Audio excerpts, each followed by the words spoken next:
کان لکم فی رسول اللہ اسوۃ حسنہ. واہ واہ، رب ربی ہے نا. اچھا، اللہ نے کیا خوبصورت لفظ استعمال کیا، حسنہ. کیا کہہ رہے ہیں کہ کراچی والوں، میرے نبی تمہارے لیے انتہائی خوبصورت نمونہ ہے زندگی گزارنے کے لیے. میرے نبی کی زندگی میں تمہارے لیے خوبصورت نمونہ. یہاں آپ آخری نبی ہیں اور آپ پر آ کر نبوت مکمل ہو رہی ہے، شریعت مکمل ہو رہی ہے اور کتاب مکمل ہو رہی ہے. اور میں 3 لفظ حدیث سے پیش کرتا ہوں. اختم بکتابہم الکتب وبشریعتہم الشرائع وبدینہم الادیان. یہ پہلی کتابوں میں جو اللہ کا فرمان ہے وہ کہ میرے نبی آ رہے ہیں. یہ شاہ علیہ السلام نے ارشاد فرمایا پچھلی کتابوں کا کہ جن کی کتاب پر کتابیں ختم، جن کے دین پر دین مکمل، جن کی شریعت پر شریعت مکمل، جن کی کتاب پر کتابیں مکمل. اس سارے بیک گراؤنڈ میں لفظ آنا چاہیے تھا لقد کان لکم فی رسول اللہ اسوۃ کاملہ.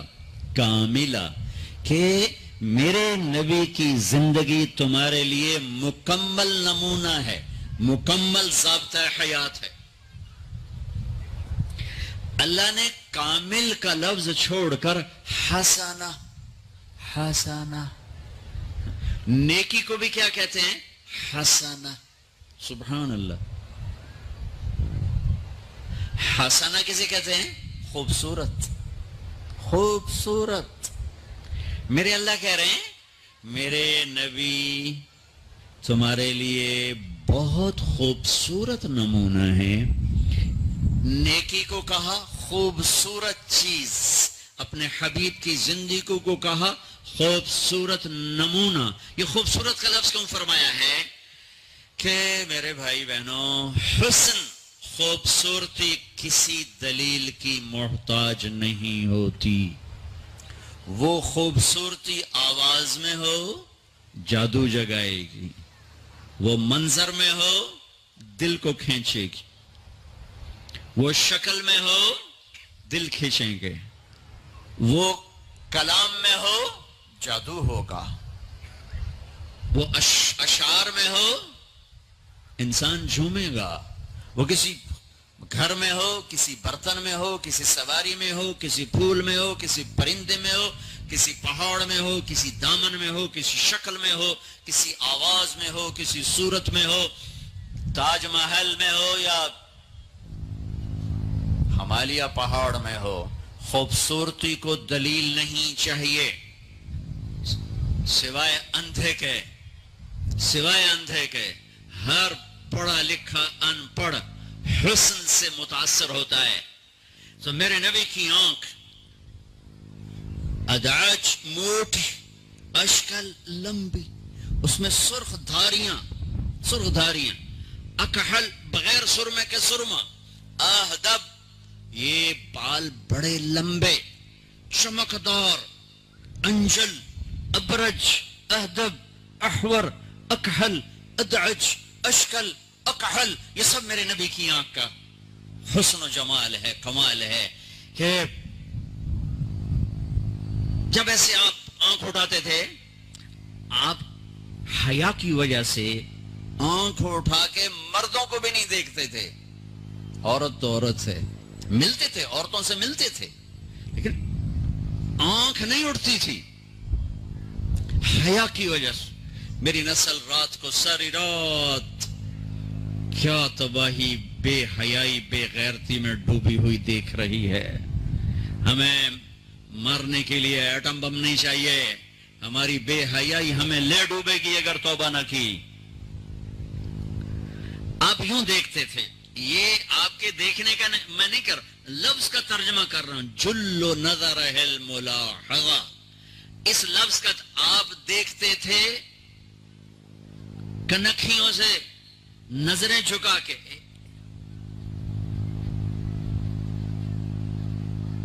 ان کناروں سے دیکھتے تھے. کبھی کبھی آپ آنکھ اٹھاتے تھے ایسے تو جب آپ آنکھ اٹھاتے تھے نا تو پھر تمام صحابہ ایسا نور ہوتا تھا، سارے صحابہ یوں ہو جاتے تھے، ایک آنکھ آپ کے چہرے پر نہیں پڑتی تھی، سب ایسے ہو جاتے تھے. صرف دو آدمی آپ کو اس وقت دیکھ سکتے تھے، ایک ابو بکر اور ایک عمر، بس باقی کو نہیں دیکھ سکتے. وہ آپ کو دیکھ کے مسکراتے، آپ انہیں دیکھ کے مسکراتے. ایک دفعہ مسجد میں داخل ہوئے تو آپ کے دائیں ابو بکر تھے اور بائیں عمر تھے. آپ نے یوں ہاتھ پکڑا اور یوں ہاتھ پکڑا اور فرمایا دیکھ رہے ہو یہ ابو بکر یہ عمر، اگر دیکھ رہے ہو ہاکذا نحشر یوم القیامہ، قیامت کے دن ہم تینوں اس طرح قبر سے نکلیں گے کہ میرے دائیں طرف ابو بکر ہوگا، میرے بائیں طرف عمر ہوگا.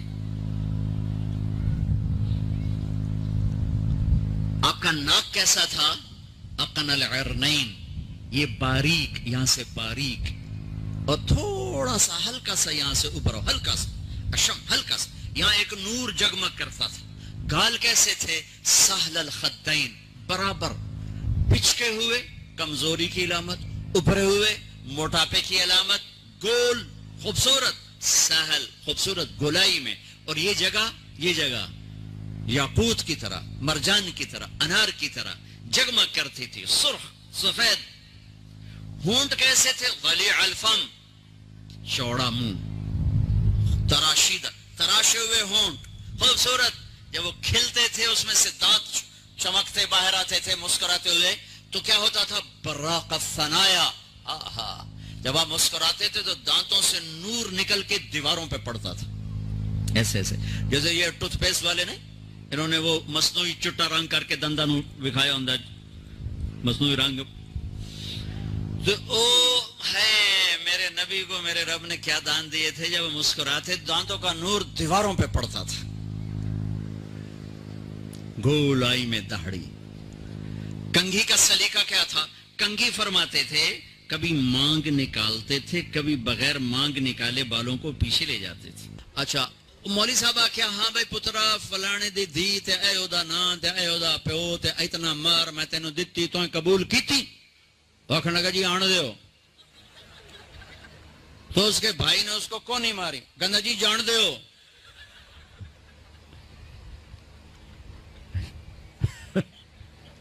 وہ سمجھا چاہتے بھی آن دیو تو جان دیو، کٹ لو کر لو. ایجاب قبول کتنے ضروری لفظ ہیں کہ جب تک لڑکی لڑکا یہ نہیں کہیں گے نکاح نہیں ہوگا. یہ ماں باپ کا حق ہے، یہ بچوں کا حق ہے. تو آج ماں باپ کیوں ظلم کرتے ہیں کہ زبردستی اپنی مرضی کی شادی مسلط کرتے ہیں؟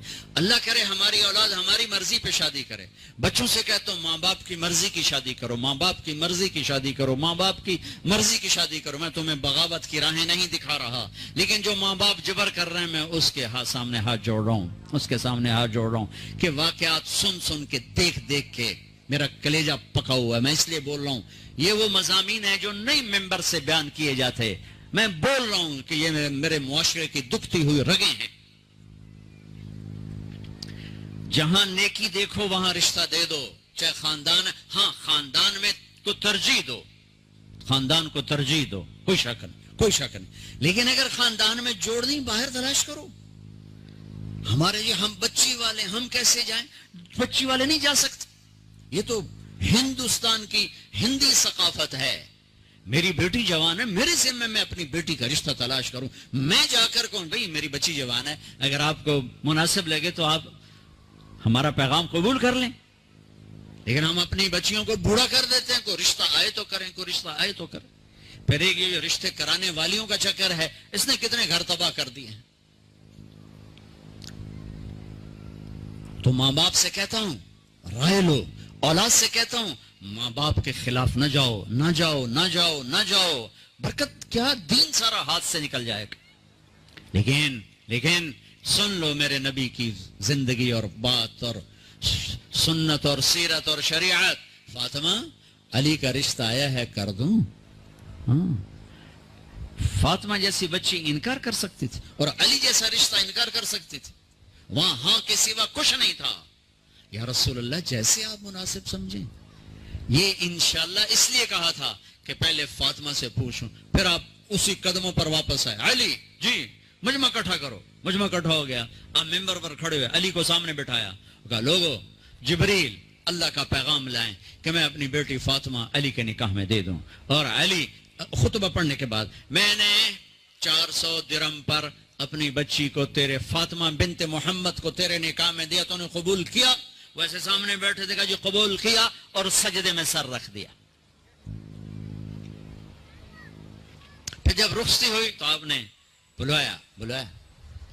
ایک اور بات چلی، بچی کو خود گھر چھوڑ کے آؤ سسرا. یہ کیسے احمق لوگ ہیں، یہ کہاں کی باتیں کرتے ہیں؟ فطرت کے خلاف. دین تو دین ہے، فطرت کے خلاف کہ بچی کو خامند کو سسرال کے گھر چھوڑ کے آ جاؤ. اس کے حقدار تو میرے نبی کی بیٹیاں تھیں. آپ نے علی کو بلایا کہ آؤ اپنی امانت لے کے جاؤ. حضرت علی خود آئے، ساتھ ان کے بھائی عقیل آئے، ساتھوں میں ایمن آئی، سلمان فارسی آئے. اور آپ نے علی کو اندر بلایا. فاطمہ کو دلہن بنایا گیا. عائشہ، ام سلمہ، حفصہ رضی اللہ عنہن نے دلہن بنایا. پھر آپ نے فاطمہ کا ہاتھ پکڑ کے علی کے ہاتھ میں دیا کہ علی نبی کی بیٹی مبارک ہو. پھر فرمایا میری بیٹی فاطمہ، میرے خاندان میں جو مجھے سب سے زیادہ محبوب تھا، میں نے تیرا ہاتھ اس کے ہاتھ میں دیا ہے.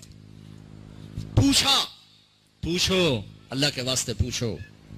یہ رشتہ بڑا اہم ہے. من آیات ہی، یہ میری نشانیوں میں سے میں نے خامد اور بیوی کا رشتہ بنایا. اللہ اس کو اپنی نشانیاں بتا رہا ہے. اس پر سینکڑوں آیات ہیں کہ یہ رشتہ باقی رہے، ٹوٹے نہیں. آج کا سسرالی ظلم، ساس سسر کا ظلم کتنے گھر برباد کر چکا ہے. کہیں بچیوں کی نادانی اور نافرمانی اور بد زبانی شریف ترین نوجوانوں کو ذلیل کر چکی. میں سب کو بیلنس کر کے بتا رہا ہوں. اپنے خامند کا حق پہچانو، اپنی بیوی کا حق پہچانو. میرے نبی نے فرمایا بہترین مسلمان جو بیوی سے اچھا سلوک کرے. میرے نبی نے فرمایا میری شریعت میں سجدہ ہوتا تو بیوی سے کہتا خامند کو سجدہ کر. بھائیو بہنوں، یہ معاشرت ہے، معاشرت. اس کو سیکھو. ماں باپ کو اپنی جگہ پہ رکھو. میرے نبی نے فرمایا میری ماں اگر زندہ ہوتی تو تم دیکھتے میں کیا خدمت کرتا. میں عشاء کی نماز کے مصلی پہ ہوتا، سورۃ فاتحہ پڑھ رہا ہوتا. ادھر سے آواز آتی میرے کمرے سے، میرے گھر سے، بیٹا محمد. تو میں نماز توڑ کے کہتا لبیک اماں جی. نماز میں کون سی نماز؟ فرض، عشاء فرض. لبیک اماں جی، لبیک. ہاں سر، نماز بعد میں ہوگی، پہلے آپ کا حکم سنا جائے گا. باپ تیری جنت کا دروازہ ہے، جنت تیری ماں کے قدموں تلے ہے. آپ نے فرمایا سب لوگ جنت میں جائیں گے، اویس بھی جائے گا. اویس کرنی. جب جنت کے دروازے پر پہنچیں گے تو اللہ کہیں گے باقی چلے جائیں، اویس کو روک لو. اویس کرنی گھبرا جائیں گے کہ یا اللہ ابو بیٹے آگے بریکاں کیوں لگ گئی ہیں. خیر ہے. تو اللہ تعالیٰ فرمائیں گے پیچھے دیکھو. ویسے دیکھیں گے تو جہنمی کھڑے ہوں گے، جہنمی. تو میرے اللہ کہیں گے اویس تیری ماں کی خدمت کا صلہ دینا چاہتا ہوں. یہ جہنمی کھڑے ہیں، انگلی اٹھا. جدھر جدھر تیری انگلی پھرے گی تیری تو فیل سب کو جنت میں ڈال دوں گا. ماں کی خدمت. ان ماؤں سے کہتا ہوں آنے والی بہو پر زیادتی نہ کرو، ظلم نہ کرو. اپنا حق اتنا نہ جتلاؤ کہ خامد اور بیوی کی زندگی برباد ہو جائے.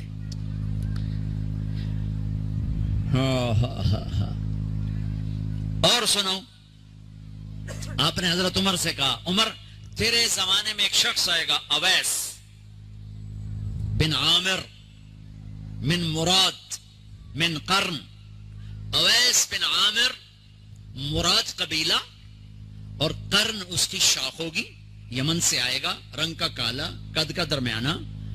اسے پھلبیری برس کی بیماری ہوئی تھی، اب ٹھیک ہو گیا ہے، ایک سفید نشان باقی ہے. جب وہ آئے تو اس سے تم نے اور علی نے دعا کرا. تم نے اور علی نے، علی اور عمر، تم نے اس اویس سے دعا کرانی ہے. یا رسول اللہ ہے وہ کیوں؟